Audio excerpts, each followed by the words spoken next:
ধুবুৰী জিলাৰ গোলাপগঞ্জ সমজিলাৰ অন্তৰ্গত মুটেৰজাৰৰ এখন ব্যক্তিগত শিক্ষানুষ্ঠানৰ পুনৰ আলোচনা কেন্দ্ৰবিন্দু হৈ পৰিছে মছুদ বিন আমিৰ একাডেমী মুটেৰজাৰ। এই শিক্ষানুষ্ঠানখনে চলিত বছৰত উল্লেখযোগ্য সাফল্য অৰ্জন কৰিছে। 2026-27 শৈক্ষিক বৰ্ষৰ বাবে অনুষ্ঠিত হোৱা আজমল সুপাৰ 40 প্ৰৱেশিকা পৰীক্ষাত একাডেমীৰ মুঠ 14 জন ছাত্ৰ ছাত্ৰীয়ে সফলভাৱে নিৰ্বাচিত হৈ অঞ্চলখনলৈ গৌৰৱ কঢ়িয়াই আনিছে। গ্ৰামাঞ্চলৰ সৰু এখন বিদ্যালয়ৰ পৰা এনে বৃহৎ সাফল্যই শিক্ষাৰ ক্ষেত্ৰত এক নতুন আশাৰ বতৰা কঢ়িয়াই আনিছে। অভাৱ অনাটন সীমিত সুবিধাৰ মাজতো কঠোৰ পৰিশ্ৰম আৰু শিক্ষক অভিভাৱকৰ সহযোগিতাৰে ছাত্ৰ ছাত্ৰীয়ে এই সাফল্য লাভ কৰিবলৈ সক্ষম হৈছে। ইয়াৰ লগতে একাডেমীৰ পৰা 3 জন ছাত্ৰই সফলভাৱে হিফজুল কুৰাণ সম্পূৰ্ণ কৰি হাফিজ হিচাপে স্বীকৃতি লাভ কৰিছে, যিয়ে শিক্ষাৰ সৈতে নৈতিক আৰু ধৰ্মীয় শিক্ষাৰ এক সুন্দৰ সমন্বয় প্ৰতিফলিত কৰিছে। এলেকাবাসী অভিভাৱক তথা শুভাকাংক্ষীসকলে এই সাফল্যক লৈ আনন্দ প্ৰকাশ কৰিছে আৰু একাডেমীৰ শিক্ষক কৰ্মচাৰীসকলক অভিনন্দন জনাইছে। উল্লেখযোগ্য যে মছুদ বিন আমিৰ একাডেমীয়ে দীৰ্ঘদিন ধৰি গ্ৰামাঞ্চলৰ ছাত্ৰ ছাত্ৰীসকলক গুণগত শিক্ষা প্ৰদান কৰি আহিছে। এই সাফল্যই প্ৰমাণ কৰে যদি ইচ্ছাশক্তি দৃঢ় হয়, পৰিশ্ৰম সঁচা হয়, তেন্তে গাঁৱৰ মাটিৰ পৰা সপোন আকাশ স্পৰ্শ কৰিব পাৰে। ভৰ্তি আৰু অধিক তথ্যৰ বাবে যোগাযোগ নম্বৰ 8486518092। গতিকে আমি আশাবাদী আমাৰ এই ষ্টুডেণ্টবিলাকে ভৱিষ্যত ডক্টৰ ইঞ্জিনিয়াৰ IPS অফিচাৰ হৈ যায়। গতিকে আজি মই MD এই স্কুলৰ MD হিচাপে আমাক খুব ভাল লাগিছে। এনেই কেনেকুৱা পাব্লিকত ফটোটো আপোনালোকে পাই বহুত মৰম আছে পাব্লিকত। কি ক'ব MD হিচাপে কি ক'ব ৰাইজক?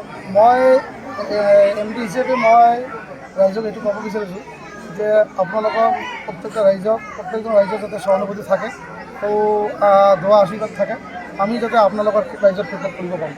So I am very happy that today this program has conducted here for us, that our 14 of our colleagues had got a chance in Azmul Super 40.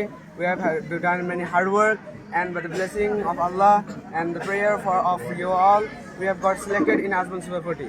And after that all, I would like to thank our Sabir sir for teaching us, for guiding us. He not just only taught us for Azmul, he had taught us discipline and whatever, etc. He is the one-man army in MBA. He had taught us many things that we need to success in our life. We are really very happy that today 14 of the students they have succeeded in Azmul Super 40 entrance exam here. So দুজন ছাত্ৰ ছাত্ৰী ইতিমধ্যে পাছ কৰিবলৈ সক্ষম হৈছে। 6 জন ৱেটিঙত আছে। আশা কৰোঁ এই 6 জনে ভাইভাত পাছ কৰিব পাৰিব বুলি আমি আশাবাদী। লগতে আমি সম্বৰ্ধনা ইতিমধ্যে ইহঁতক জ্ঞাপন কৰিছোঁ। আগন্তুক দিনত ইয়াতকৈ যিখিনি উৎসাহেৰে যাতে আমি আগুৱাই যাব পাৰোঁ, আপোনালোকৰ সেয়া আমি সহায় সহযোগিতাৰে আন্তৰিকতাৰে কাম কৰিম। আমাৰ এডমিশ্যন চলি আছে। অহাৰ 2026 and 27 যিটো শৈক্ষিক বৰ্ষ ছেশ্যনখন এডমিশ্যন চলি আছে। আমি যথেষ্ট সঁহাৰি পাইছোঁ, যোৱাবাৰতকৈ বেছি পাইছোঁ। আশা কৰোঁ অহা বৰ্ষত শৈক্ষিক যি বৰ্ষ আহি আছে 26-27, আমি বিগততকৈ দ্বিগুণ উৎসাহেৰে আমি কাম কৰি যাব পাৰিম বা ৰাইজৰ সঁহাৰি পাম বুলি আমি আশা কৰোঁ। আমাৰ ইয়াত ইষ্টিমেট মোটামুটি 550 ষ্টুডেণ্ট আছে। হোষ্টেলৰ 170+ আছে। থকা খোৱাৰ সুব্যৱস্থা আছে। ৰাইজক আমি এইটো মেছেজ দিব খোজোঁ যে আমি ষ্টুডেণ্টক যি আমাৰ উচ্চ মানদণ্ড শিক্ষা আমি ইয়াতে প্ৰদান কৰিব পাৰোঁ, তাৰ এক নিম্নতম হ'লেও আমি প্ৰমাণস্বৰূপ আপোনালোকৰ সন্মুখত আমি দাঙি ধৰিব পাৰিছোঁ। হয়, নিশ্চয় আমি ক'ব লাগিব যে আমি সফলতা লাভ কৰা নাই যদি সফলতাৰ পিনে আমি আগুৱাই গৈ আছোঁ।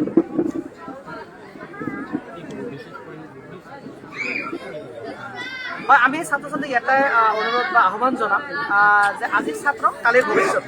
সেই ছাত্ৰৰ ভৱিষ্যতৰ প্ৰতি লক্ষ্য ৰাখি আমি এজ এ ষ্টুডেণ্টৰ স্বাৰ্থত, ছাত্ৰ ছাত্ৰীৰ স্বাৰ্থত যি পৰীক্ষা আমি কিছুমান কেতিয়াবা আমি কাউন্সেলিং প্ৰগ্ৰামো কৰোঁ, আমি হোষ্টেলত আমি আয়োজন কৰোঁ। আমাৰ অভিভাৱকসকলে ভালদৰে জানে ইহঁতক কাউন্সেলিং কেনেদৰে কৰিব লাগে, কোনটো ডিপাৰ্টমেণ্টত পঢ়ালে ভাল হ'ব, এই সম্পৰ্কে আমি কেতিয়াবা পৰামৰ্শ আগবঢ়াওঁ। হয়তো যদিও আমাৰ ইয়াতে ইমানখিনি সুবিধা নহয়, তথাপি আমি ষ্টুডেণ্টৰ স্বাৰ্থত এইখিনি কাম আমি কৰোঁ। সাধাৰণ শিক্ষাৰ লগতে আমাৰ ইছলামিকটো ইয়াতে আছে। আপোনালোকে ভালদৰে জানে যে 14 জন মানে আজমলত পোৱাৰ লগতে 3 জন ছাত্ৰ ইতিমধ্যে আমাৰ হাফিজ মানে কোৰাণখন সম্পূৰ্ণলৈকে বাইহাত কৰিছে আৰু কি। আজি ইহঁতৰ আনুষ্ঠানিকভাৱে আমি পাগুৰি প্ৰদান কৰিম বা আনুষ্ঠানিকভাৱে ঘোষণা কৰিম যে এটা সম্পূৰ্ণ হাফিজ হ'ল।